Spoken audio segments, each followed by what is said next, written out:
Daily news open பண்ணாவே வந்து 7 வயது சிறுமியிலேருந்து ஈவன் 2.5 வயது சிறுமியிலேருந்து கிழவிங்க வரைக்குமே வந்து அந்த பாலியல் ரீதியான வன்புணர்வுக்கு ஆளாகிறாங்க. எப்படி பார்க்குறீங்க? நம்ம வந்து குற்றமற்ற சமூகமாக இருந்தோம்லாம் நான் சொல்ல மாட்டேன். ஆதி காலத்திலேருந்தே இருந்திருக்கும். ஆனால் எப்போதும் இல்லாத அளவுக்கு இப்போ ஏன் நடக்குது? இதுதான் கொஸ்டின். அண்ணா திராவிட முன்னேற்ற கழக ஆட்சியில் வந்து தமிழ்நாட்டில் வந்து பெண்களுக்கு உச்சபட்சமான பாதுகாப்பு இருக்குன்னு சொல்ல மாட்டேன். ஆனால் பயம் இருந்தது.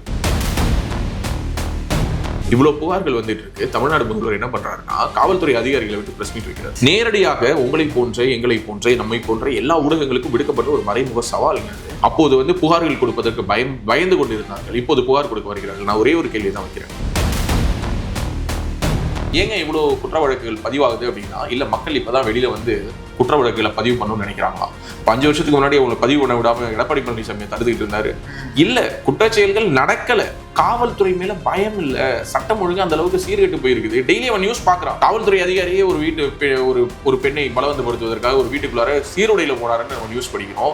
காவல்துறை அதிகாரிகள் வந்து லஞ்சம் வாங்குற செய்திகளை படிக்கிறோம். காவல்துறை அதிகாரிகள் பண்ணக்கூடிய ஊழல் புகார்கள் வெளியில் வருவதை பார்க்கிறோம். அப்போ மக்களுக்கு நீ என்ன ஒழுங்கா, நீ காக்கி சட்டை மட்டும் போட்டினா போதுமா, நீ என்ன கேள்வி கேட்கறது, உனக்கு என்ன அருகதை இருக்குங்கிற அளவுக்கு மக்கள் காவல்துறையை பார்த்து கேள்வி கேட்கக்கூடிய இடத்தில் அந்த துறை மாறிக்கொண்டிருக்கிறது, நகர்ந்து கொண்டிருக்கிறது. திமுக நிர்வாகியா இருந்தா எந்த தவறு வேணாலும் பண்ணலாம், நம்மள வந்து போலீஸ் எதுவும் கண்டுக்க மாட்டாங்க அப்படின்ற ஒரு தைரியமா? என்ன ரீசன்? உண்மையான ஒரு கேள்விங்க நீங்க கேட்டது. இப்போ ஒன்றும் இல்லைங்க. இப்போ நீங்க நான் எல்லாருமே ரோட்ல போவோம், ஒரு விளம்பர மாடலுங்க. இதில் எனக்கு எந்த விதமான மாற்று கருத்தும் கிடையாதுங்க. உங்களுக்கே தெரியுங்க, மக்கள் ஒரு பக்கம் செத்து மடிந்து கொண்டிருக்கும் பொழுது சொல்லுவாங்க, ரோம் நகரம் பற்றி இருந்த பொழுது நீரோ மன்னன் வந்து பிடில் வாசிச்சான்னு கதை சொல்லுவாங்க. அந்த மாதிரி ஒரு நீரோ மன்னன் போல என்ன நடந்துட்டு இருக்கு? எங்க குழந்தை, ஒரு 7 வயசு குழந்தைய பத்தின இன்சிடென்ட் வந்துட்டு இருக்கு. விளாத்திக்குளத்தில் ஒரு 12ஆம் வகுப்பு மாணவியை பத்தின நியூஸ் வந்துட்டு இருக்கு. பார்த்தா இவர் வந்து குழந்தைங்களை, ஸ்கூல் குழந்தைங்களை டான்ஸ் ஆட விட்டு உட்காந்து வேடிக்கை பார்த்துட்டு இருக்காரு. பள்ளி விழுந்த உணவை சாப்பிட்டுருக்காங்க. அந்த கட்சியினுடைய ஒரு நிர்வாகி, அதுவும் இந்த டிவிக்கில இருந்து போன அந்த ஒரு பொண்ணு இருக்காங்க இல்லையா, அவங்க ஒரு போஸ்ட் போடுறாங்க. குழந்தைகள் அனைவரும், ஓகே அவங்க பேரை கூட சொல்றதுக்கு நான் வந்து எனக்கு விருப்பம் இல்லைங்க, அவங்க ஒரு போஸ்ட் போடுறாங்க. குழந்தைகள் அனைவரும் மகிழ்ச்சியாகத்தான் இருக்கிறார்கள். அந்த பள்ளி விழுந்த உணவு உனக்கு ஊட்டி வேணும். உனக்கு குழந்தையா இருக்கும்போது உனக்கு ஊட்டி இருந்தா இந்த பிரச்சனையே இல்லை. சமூகத்துல ஒரு நல்ல ஒரு விஷயம் நடந்திருக்கும். விளாத்திக்குளத்துல இந்த பெண் இறந்து போனாங்களே, கம்ப்ளைண்ட் கொடுக்க போனவங்க கிட்ட என்ன கேட்டிருக்காங்க தெரியுமா? உன் பொண்ணு அவங்க ஓடி போயிட்டா அப்படின்னு சொல்லி கம்ப்ளைண்ட் எடுக்காம இருந்திருக்காங்க. ஏன் திமுக கவர்மெண்ட் இன்னும் வரக்கூடாதுன்னு சொல்றேன். சித்திரை1 மீடியா நேயர்களுக்கு வணக்கம். இன்று நம்முடைய பேசு தமிழா பேசு ராஜவேல் சார் இணைஞ்சிருக்கார். வணக்கம் சார். வணக்கம் சார். தமிழக வரலாற்றில் இதுவரைக்கும் இல்லாத அளவுக்கு பெண்களுக்கு எதிரான குற்றங்கள் வந்து இந்த 4 வருட ஆட்சியில் வந்து நம்ம பார்த்துட்டு இருக்கோம். டெய்லி நியூஸ் ஓப்பன் பண்ணாவே வந்து 7 வயது சிறுமியிலேருந்து ஈவன் 2.5 வயது சிறுமியிலேருந்து கிழவிங்க வரைக்குமே வந்து அந்த பாலியல் ரீதியான வன்புணர்வுக்கு ஆளாகிறாங்க. எப்படி பார்க்குறீங்க? ரொம்ப துரதிருஷ்டவசமான செய்தி. ஏன்னா நம்ம படிச்சு பார்க்கும்போது எல்லோருக்குமே ஒரு பதைப்பு இருக்கும் தான். இப்போ நம்ம வீட்லேயும் பெண்கள் இருக்காங்க. ஸோ இப்போ இந்த குற்றங்கள் வந்து காலமாக நடக்குதுங்க. நம்ம வந்து குற்றமற்ற சமூகமாக இருந்தோம்லாம் நான் சொல்ல மாட்டேன். ஆதி காலத்திலேருந்தே இருந்திருக்கும். ஆனால் எப்போதும் இல்லாத அளவுக்கு இப்போ ஏன் நடக்குது? இதுதான் கொஸ்டின். ஸோ நான் ரொம்ப தெளிவாக சொல்கிறேன். அண்ணா திராவிட முன்னேற்ற கழக ஆட்சியில் வந்து தமிழ்நாட்டில் வந்து பெண்களுக்கு உச்சபட்சமான பாதுகாப்பு இருக்குன்னு சொல்ல மாட்டேன். ஆனால் பயம் இருந்தது. இந்த போன்ற தவறுகளை செய்வோம் நினைக்கிறவங்களுக்கு ஒரு பயம் இருந்தது. ஜெயலலிதா அவர்கள் இருந்தபொழுது எல்லோருக்கும் இருந்த பயம். அதற்கு பிறகு எடப்பாடி பழனிசாமி அவர்கள் இருந்தபொழுதும் அந்த பயம் தொடர்ந்தது. அதை மீறி ஏதோ ஒரு சம்பவம் நடந்தாலும் அதற்கான அந்த ஆக்ஷன் எடுக்கப்பட்ட விதம் இருக்கு இல்லையா? பொள்ளாச்சி பாலியல் வழக்குன்னு பேசுறாங்க. அன்றைக்கு முதல்வராக இருந்தவர் உடனடியாக சிபிஐ விசாரணைக்கு உத்தரவிட்டார். சிபிசிஐடி கூட விசாரிக்க வேணா, சிபிஐ வச்சு விசாரிப்போனாரு. அப்போ ஒரு தப்பு நடக்குதுன்னா அந்த தப்பை உடனடியாக திருத்துவதற்கு அந்த தலைமை பொறுப்பில் இருப்பவர்கள் என்ன செய்கிறார்கள் அப்படின்னு பார்க்கணும். இப்போ இவ்வளவு புகார்கள் வந்துட்டு இருக்கு. தமிழ்நாடு முதல்வர் என்ன பண்றாருன்னா, காவல்துறை அதிகாரிகளை விட்டு பிரஸ் மீட் வைக்கிறார். நேற்று பார்த்திருப்பீங்க. நேரடியாக உங்களை போன்ற, எங்களை போன்ற, நம்மை போன்ற எல்லா ஊடகங்களுக்கும் விடுக்கப்பட்ட ஒரு மறைமுக சவாலுங்க. அது என்ன சொல்றாங்கன்னா, இல்ல தவறான டேட்டாவை சொல்லக்கூடாது, தவறான டேட்டா சொல்றவங்க மேல நடவடிக்கை எடுப்போம், இதுதான் ஒரிஜினல் டேட்டா. அப்போது வந்து புகார்கள் கொடுப்பதற்கு பயந்து கொண்டிருந்தார்கள். இப்போது புகார் கொடுக்க வருகிறார்கள். நான் ஒரே ஒரு கேள்வி தான் வைக்கிறேன். அப்போ முதல்வராக எடப்பாடி பழனிசாமி இருந்தார், இப்போ முதல்வராக ஸ்டாலின் இருக்கிறார். முதல்வர் தானே மாறி இருக்காரு, காவல்துறை மாறல. அப்ப காவல்துறை மேல அப்பவும் நம்பிக்கை இருக்கணும், இப்பவும் நம்பிக்கை இருக்கணும். அது எப்படி? அது எடப்பாடி பழனிசாமி அவர்கள் முதல்வராக இருக்கும்போது காவல்துறை மேல நம்பிக்கை இல்லாத போது, ஸ்டாலின் அவர்கள் முதலமைச்சராக இருக்கும்பொழுது மட்டும் காவல்துறை மேல நம்பிக்கை வரும்னா, காவல்துறை இந்த 5 வருஷத்துல ஏதாவது வித்தியாசமா பண்ணாங்களா? அதாவது நீங்க பாத்திருக்கீங்களா? அதே காவல்துறை தானே.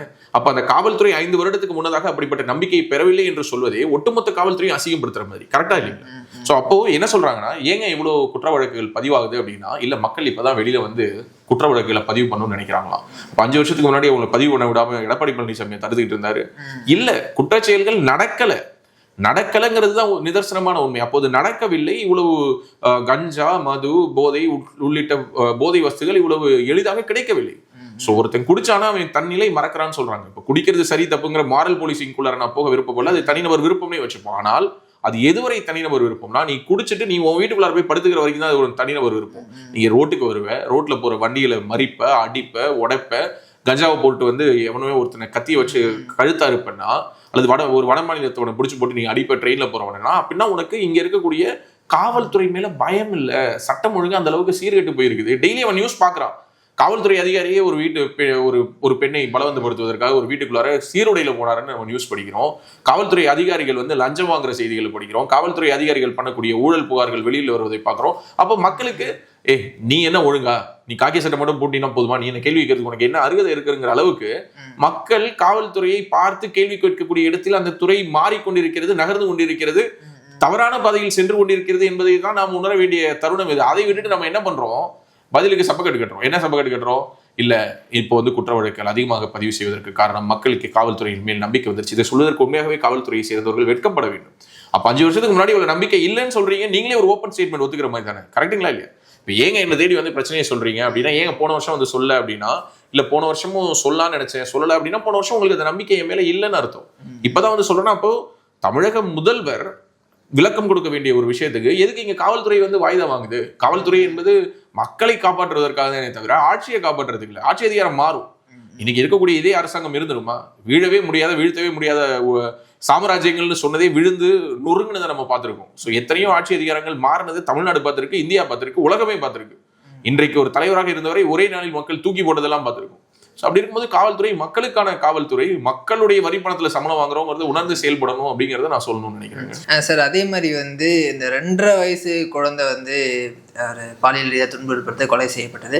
அது திமுக நிர்வாகி தான் அப்படின்ற மாதிரியான செய்திகள்லாம் வந்துச்சு. அதே மாதிரி அந்த விமானத்தில் பணிப்பெண்ணுக்கு தொல்லை கொடுத்ததும் திமுக நிர்வாகி. ஸோ ஒரு திமுக நிர்வாகியாக இருந்தால் எந்த தவறு வேணாலும் பண்ணலாம், நம்மளை போலீஸ் எதுவும் கண்டுக்க மாட்டாங்க அப்படின்ற ஒரு தைரியமா? என்ன ரீசன்? உண்மையான ஒரு கேள்விங்க நீங்க கேட்டது. இப்போ ஒன்றும் இல்லைங்க. இப்போ நீங்க நான் எல்லாருமே ரோட்ல போவோம், ஓகேவா? நம்ம ஒரு 2 வீலர் வச்சிருப்போம், இல்லை ஒரு கார் வச்சிருப்போம். நம்ம கார்ல போறதுக்கும் ஒரு திமுக கொடி கட்டின கார் போறதுக்கும் நீங்க சாலையில் ஒரு வித்தியாசத்தை நிற்கிறேன். அந்த வீடியோவின் வழியாக பொதுமக்கள்கிட்ட ஒரு அப்பீலாவே வைக்கிறேன். திமுக கொடி கட்டின காருனாலே அது ஏதோ எல்லாத்துலயும் பர்மிட் வாங்கின மாதிரி டோல்கேட்ல டோல் கட்டுறது இல்லை, ஓகே, எங்க ஒரு சாலை விதிகளை மதிக்கிறது இல்லை, என்ன வேணாலும் பண்ணலாம், எப்படி வேணாலும் போகலாம் அப்படிங்கிற மாதிரி இந்த திமுக கொடிங்கிறது இன்னைக்கு ஏதோ எல்லாத்துக்குமான ஒரு லைசன்ஸ் மாதிரி மாறிடுச்சோ அப்படிங்கிற ஒரு எண்ணம் தான் வருது. நீங்க சொன்ன ஒரு சம்பவத்தை நீங்க யோசிச்சு பாருங்க. இது வரைக்கும் எவ்வளவோ சம்பவங்கள் கேள்விப்பட்டிருக்கோம். இது வரைக்கும் விமானத்துல போற பணிப்பெண் கிட்ட அப்படி நடந்துகிட்டா என்ன ஆகுங்கிற ஒரு பயம் எங்கிருந்து அவனுக்கு இல்லாம போச்சு. அப்போ என்ன தைரியம்? திருவள்ளூர் கவுன்சிலர், திருவள்ளூர்ல கவுன்சிலர் ஆக்குனதுக்கே அவன் இந்த வேலை பண்றானா, அவன் எல்லாம் எம்எல்ஏ எம்பி ஆனா என்ன பண்ணுவான்னு யோசிச்சு பாருங்க. எப்படி பார்த்தாலும் எல்லோருக்குமே தெரியும், இது உங்களுக்கும் தெரியும், எனக்கும் தெரியும், எல்லோருக்கும் தெரியும். ஏங்க ஒரு விமான பணிப்பெண் கிட்ட இப்படி நடந்துகிட்டா சட்டத்தின் முன் நாம் நிறுத்தப்படுவோங்கிற ஒரு குறைந்தபட்ச அறிவு கூட இல்லாத அளவுக்கு அவனுடைய கண்ணை என்ன மறைக்கும்? கருப்பு சிவப்புங்கிற கொடி மறைக்குது, ஆட்சி அதிகாரத்தில் இருக்கோங்கிற மமதை மறைக்குது.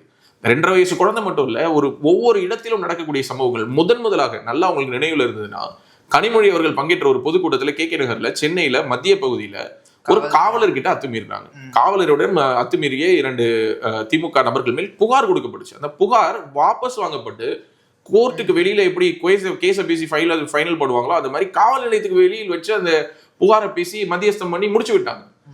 அன்னைக்கு மக்கள் கோவப்பட்டிருக்கணும். அன்னைக்கு உண்மையாகவே காவல்துறை என்ன சொல்லியிருக்கணும், ஒரு லேடி போலீஸ்க்கு இன்னைக்கு மேல கையை வச்ச மாதிரி இவங்க என்ன வேணாலும் பண்ணுவாங்க, இதை நம்ம அன்னைக்கே நிறுத்தணும்னு அந்த காக்கி சட்டை போட்டவங்க எல்லாம் உணர்வோடு செயல்பட்டிருக்கணும். அதை விட்டுட்டு கனிமொழியினுடைய பேரை காப்பாற்றுவதற்காக, ஏன்னா கனிமொழி பங்கேற்ற கூட்டத்தில் இப்படி நடந்தது அப்படிங்கிற அவங்களோட இமேஜ் டேமேஜ் ஆயிடும் இல்லையா? அதுல ஒரு டேமேஜ் கண்ட்ரோல் வேலையை பார்த்தாங்க. அதனுடைய விளைவு தான் இன்னைக்கு இங்க நிக்குது. இல்லைன்னா விமான பணிப்பெண் கிட்ட அத்துமீறான், அதே மாதிரி 2.5 வயசு குழந்தைய ஒருத்தன் பாலியல் துன்புறுத்தலுக்கு உள்ளாக்குறான். 7 வயசு குழந்தைக்கு நடக்குது, 10 வயசு குழந்தைக்கு நடக்குது, 70 வயசு மூதாட்டி வரைக்கும் நீங்க சொன்ன மாதிரி வயதானவர்களை கூட விட்டு வைக்காத ஒரு இடத்தை நோக்கி சட்டம் ஒழுங்கு போயிட்டு இருக்கு. இதுக்கு பதில் சொல்ல வேண்டிய முதல்வர் பதில் சொல்லாமல் காவல்துறையை வைத்து பிரஸ் மீட் கொடுக்க வைக்கிறார். இது ஒரு மிக தவறான முன் உதாரணத்தை முதல்வர் அவர்கள் உருவாக்கி கொண்டிருப்பதாக நான் பாக்குறேன். சார், ஒருவேளை தேர்தல் வந்துருச்சு, அதுக்கான வேலைகள்ல ஈடுபட்டிருக்க முதல்வர் உட்பட எல்லா திமுக மாநாடு நடத்துறதுலயும் பொதுக்கூட்டம் நடத்துறதுலயும் இதெல்லாம் மட்டுமே கவனம் இருக்கே தவிர சட்டம் ஒழுங்கு பிரச்சனையா இருக்கட்டும் இல்ல மக்களுக்கான பிரச்சனையா இருக்கட்டும் அதுல எதுவுமே அவங்க குரல் கொடுத்து நம்ம பார்த்ததே இல்லை. இவங்க ஒரு விளம்பர மாடலுங்க, இதுல எனக்கு எந்த விதமான மாற்று கருத்தும் கிடையாதுங்க. உங்களுக்கே தெரியுங்க, மக்கள் ஒரு பக்கம் செத்து மடிந்து கொண்டிருக்கும் பொழுது சொல்லுவாங்க, ரோம் நகரம் பற்றி எறிந்த பொழுது நீரோ மன்னன் வந்து பிடில் வாசிச்சான்னு கதை சொல்லுவாங்க. அந்த மாதிரி ஒரு நீரோ மன்னன் போல என்ன நடந்துட்டு இருக்கு. எங்க குழந்தை ஒரு 7 வயசு குழந்தைய பத்தின இன்சிடென்ட் வந்துட்டு இருக்கு. விளாத்திக்குளத்துல ஒரு 12ஆம் வகுப்பு மாணவியை பத்தின நியூஸ் வந்துட்டு இருக்கு. பார்த்தா இவர் வந்து ஸ்கூல் குழந்தைங்களை டான்ஸ் ஆட விட்டு உட்காந்து வேடிக்கை பார்த்துட்டு இருக்காரு. சண்டே அன்னைக்கு ஒரு ஸ்கூல்ல ஒரு கட்டணம் திறக்கிறாரு. ஓகே, அவருடைய ஒரே ஒரு வளாகத்தை திறந்து இல்லை, நான் சொல்றது வந்து கோயம்புத்தூர்ல பள்ளி விழுந்த அது ஒரு தனி எபிசோட், அதை பத்தியும் பேசுவோம். குளத்தூர்ல ஒரு ஸ்கூல் பில்டிங்கை திறந்து வைக்கிறார். எங்கேயாவது சண்டே அன்னைக்கு ஸ்கூல் நடந்து பார்த்திருக்கீங்களா? இவர் வராருங்கிறதுக்காக வலுக்கட்டாயமாக குழந்தைங்களை கொண்டுட்டு வந்து உட்கார வச்சு அந்த பில்டிங்கை, ஏன் வெறுமன அந்த பில்டிங்கை திறந்து வச்சு ஆகாதா? இல்ல கேட்கிறேன், நீங்க அப்படியே உள்ளார போய் என்ன சொல்ல போறீங்க? ஏதாவது ஒரு பழமொழியை தப்பு தவறுமா சொல்ல போறீங்க? அதை போய் அந்த குழந்தைங்களுக்கு வேற சொல்லணுமா? அது ஒரு உதாரணம். நீங்க சொன்ன மாதிரி இந்த கோயம்புத்தூர் இன்சிடென்ட் எடுத்துக்கோங்க. கவுண்டம்பாளையத்துல பள்ளி விழுந்த உணவை சாப்பிட்டுருக்காங்க. அந்த கட்சியினுடைய ஒரு நிர்வாகி, அதுவும் இந்த டிவிக்கில இருந்து போன அந்த ஒரு பொண்ணு இருக்காங்க இல்லையா, அவங்க ஒரு போஸ்ட் போடுறாங்க. குழந்தைகள் அனைவரும், ஓகே அவங்க பேரை கூட சொல்றதுக்கு நான் வந்து எனக்கு விருப்பம் இல்லைங்க, அவங்க ஒரு போஸ்ட் போடுறாங்க. குழந்தைகள் அனைவரும் மகிழ்ச்சியாகத்தான் இருக்கிறார்கள். அந்த பள்ளி விழுந்த உணவு உனக்கு ஊட்டி விடணும். உனக்கு குழந்தையா இருக்கும்போது உனக்கு ஊட்டி இருந்தா இந்த பிரச்சனையே இல்லை. சமூகத்துல ஒரு நல்ல ஒரு விஷயம் நடந்திருக்கும். அந்த ஒரு படத்துல சொல்லுவாங்க இல்லையா, டே நரி ஊழ விட்டுருச்சு அப்படிங்கிற மாதிரி என்னைக்கோ நரி ஊழ விட்டு இருந்திருக்கலாம்.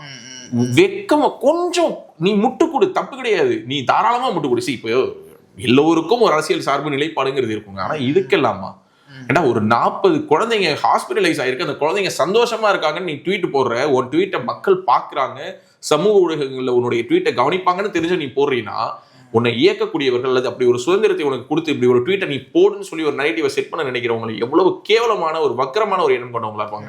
உன் வீட்டு குழந்தை அதுல இருந்ததுன்னா நீ அப்படிதான் அதை நீ கடந்து போவியா? ஒரு இன்சிடென்ட்டை எப்படியெல்லாம் அவங்க மறை மாற்றாங்க அப்படிங்கிறத நீங்க இந்த 5 வருஷத்துல எடுத்து படிச்சீங்கன்னா இது ஒரு கேஸ் ஸ்டடிங்க. இது உலகத்துக்கே ஒரு அரசியல் சொல்லி கொடுக்கக்கூடிய ஒரு கேஸ் ஸ்டடி. இன்னைக்கு வரைக்கும் முதல்வர் வேங்கை வயலுக்கு போல, இன்னைக்கு வரைக்கும் முதல்வர் கள்ளச்சாராய சாவுகளுக்கு நேரடியா போய் ஆதரவு தெரிவிக்கல. எத்தனையோ லாக்அப் மரணங்களை பற்றி நாம் பேசிட்டு இருக்கோம். ஒரே வார்த்தையில போன் பண்ணி அஜித் குமாரோட அம்மா கிட்ட சாரிமான்னாரு. சாரி எதுக்கு சொல்லுவோம்? இப்ப நான் உங்ககிட்ட சாரின்னு சொல்றேன் அப்படின்னா என்னங்க அர்த்தம்? என் மேல தவறு இருக்கு, அந்த தவறு நான் உணர்ந்திருக்கேன். அப்ப அது யார் பண்ண தவறு? யாருடைய தவறுக்காக நீங்க சாரி கேட்டீங்க? அந்த சாரிங்கிற ஒரு வார்த்தையில அந்த உயிர் வந்துருமா? இதே போல உங்களுடைய குடும்பத்தில் இருக்கக்கூடிய யாரையாவது ஒருவரை காவல்துறை அடித்து கொன்று விட்டு காவல்துறை சாரின்னு சொன்னா நீங்க ஏத்துப்பீங்களா? அவர் உயிரோட மதிப்பு அந்த ஒரு சாரி தானா? ஆனால் அந்த ஒரு சாரி கேட்டதை பற்றி இங்க இருக்கக்கூடிய ஊடகங்கள் விவாதிக்கவே இல்லைங்க. இந்த ஊடகங்கள் அதை மௌனமா கடந்து தான் போனாங்க. அப்போ 43 குழந்தைங்க இப்படி இருக்கு, இப்படி இந்த மாதிரி ஒரு விஷயம் நீங்க உட்காந்து டான்ஸ் பார்த்துட்டு இருக்கீங்களேன்னு இந்த ஊடகங்கள் பேசல. அதை விட்டுட்டு முதல்வர் சிக்னேச்சர் ஸ்டெப்பை போட்டுட்டு இருக்காரு. எங்கேயாவது பார்த்திருக்கீங்களா? உங்க மனசாட்சி தொட்டு சொல்லுங்க. அதாவது இது வந்து வேதனைப்பட்டு அந்த ஒரு வேதனையினுடைய வெளிப்பாடாக வரக்கூடிய சிரிப்பு. ஏன்னா மக்கள் எதுவும் தப்பா நினைச்சுக்க கூடாது. அவரை ஒரு மேடையில் அவர் ஒரு இடத்துல எதேச்சியா வந்தாரு, அப்படி பண்ணாரு, போயிட்டாரு. ஒரு அரசு நிகழ்ச்சியில அவர் உட்கார்ந்து இருக்காருங்க. ஸ்டேஜ்ல இருந்து தொகுப்பாளரை விட்டு கேட்க சொல்றாங்க, சார் அந்த ஒரு சிக்னேச்சர் ஸ்டெப் என்னங்க? அவர் என்ன பிரபுதேவாவா, மைக்கேல் ஜாக்சனா சிக்னேச்சர் ஸ்டெப் போட்டு அப்படியே மூன் வாக் பண்ணிடுவாரா இல்ல என்ன?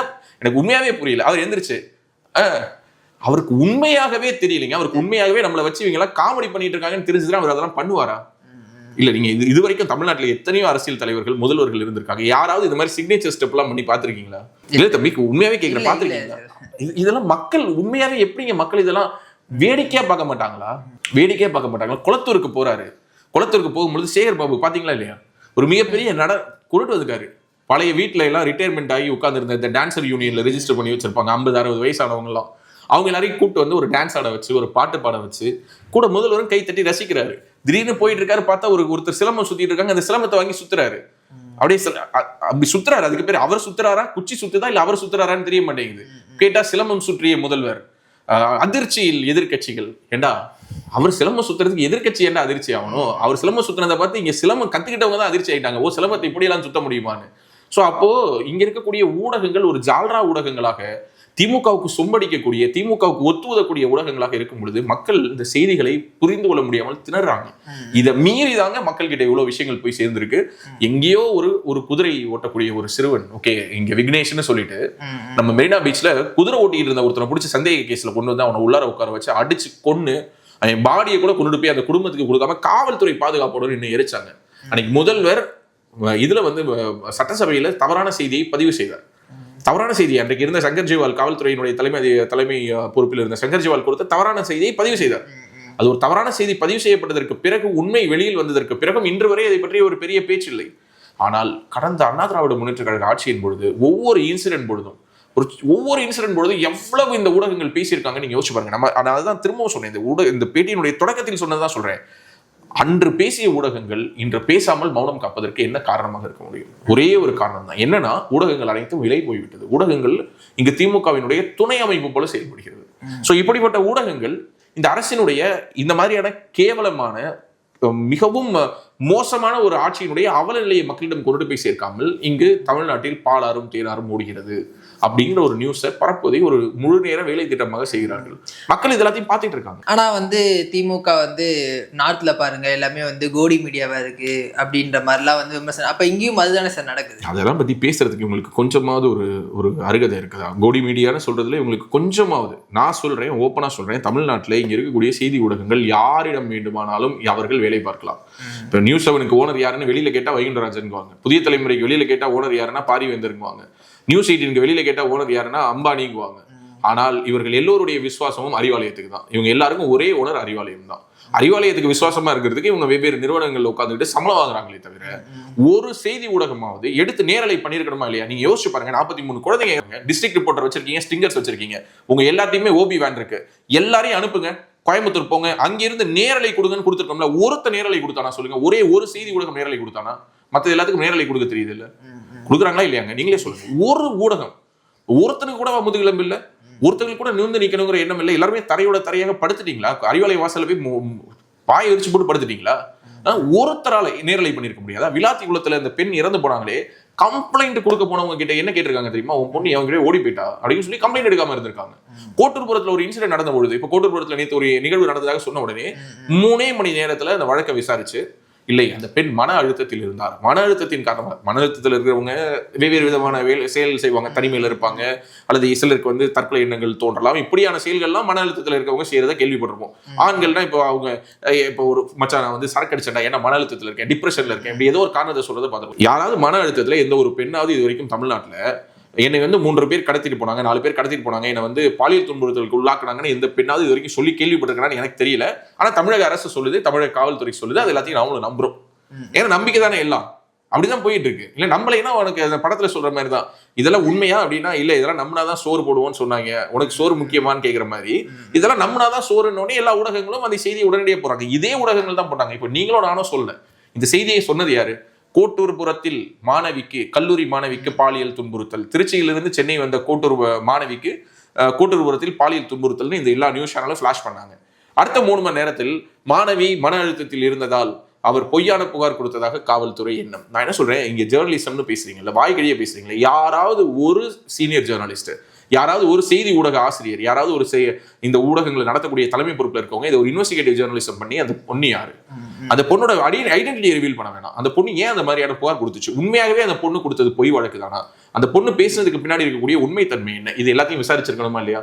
அது ஒரு விவாதமா இருக்கணுமா இல்லையா? அது ஒரு கவர் ஸ்டோரி ஆயிருக்கணுமா இல்லையா? அதை கவர் ஸ்டோரி ஆக்குறது இல்லை. அதை விட்டு என்டிஏ பொதுக்கூட்டத்தில் எடப்பாடி பழனிசாமியின் பெயர் இடம்பெறவில்லையா, போட்டோ இடம்பெறவில்லையா, இது டிபேட்.